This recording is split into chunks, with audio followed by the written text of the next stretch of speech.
especially for characters focused on moe and kawaii aesthetics.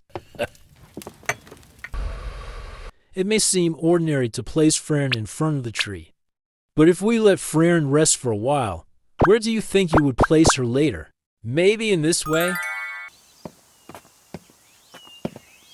Simple things like this are often overlooked, but for certain content creators and those aspiring to be directors, this scene carries a lot of composition, especially when compared to the manga, where this scene is purely an initiative from the anime director involved.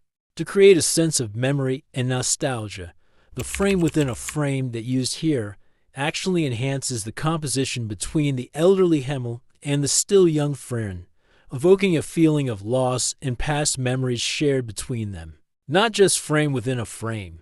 The frequent use of negative space actually strengthens the sense of nostalgia from the perspective of the viewers, who see them from a lower position in relation to the characters themselves. Diagonal composition also plays an important role in the scene establishment of the first episode, because in the original manga, it only presents a simple, minimalistic panel perspective. In the anime, the director actually wants to show you what kind of world Frieren lives in, without losing the perspective of the emotional feeling of memory from their journey together. This scene is presented using diagonal composition that's set in a frame within a frame. Even a unique frame within a frame like this, which doesn't exist in the manga, truly creates the perspective of a long journey through time from the audience's point of view. Though for Frieren, 50 years is merely a brief moment.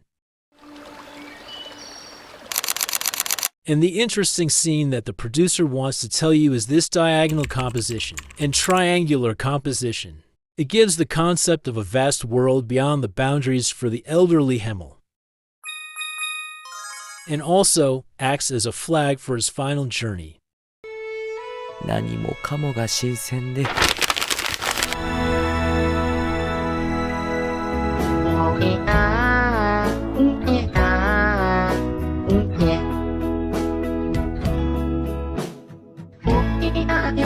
And indeed, the frame that locks your gaze to continue observing and watching the establishment scene, which could often seem boring, is something producers often use by creating diagonal compositions like this.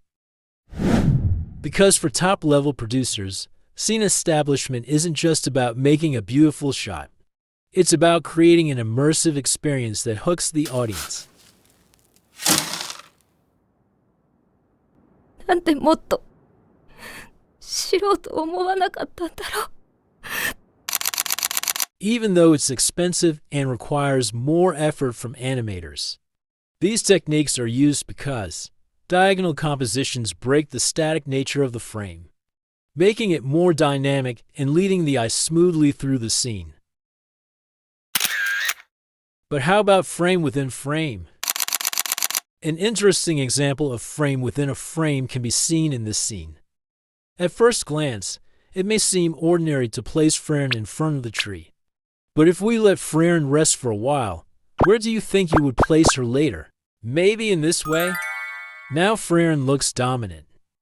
Or maybe let her stay over here. Up here, over here, and over here maybe. But the director didn't place Frieren here just for aesthetics or without purpose. However, in this scene, Frieren is actually searching for Hyder, but instead encounters a cute little fern. That's why this frame within a frame creates a sense of isolation for Frieren, who feels slightly confused, wondering if she's in the wrong place and who's this little girl.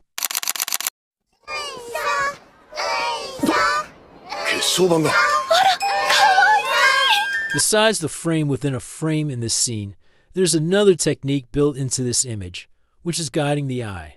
The color composition here is not a coincidence, but rather a technique used to build focus on the character using objects or natural lines surrounding them. And this composition is indeed used by professionals in the animation industry in Japan, especially for characters focused on moe and kawaii aesthetics.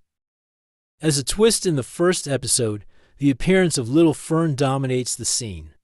Even the combination of diagonal composition, frame within a frame, and guiding the eye, truly succeeds in developing the cuteness of the characters. Because in the original manga, there is no excessive exploitation of this little child either, which only seen in 2 panels.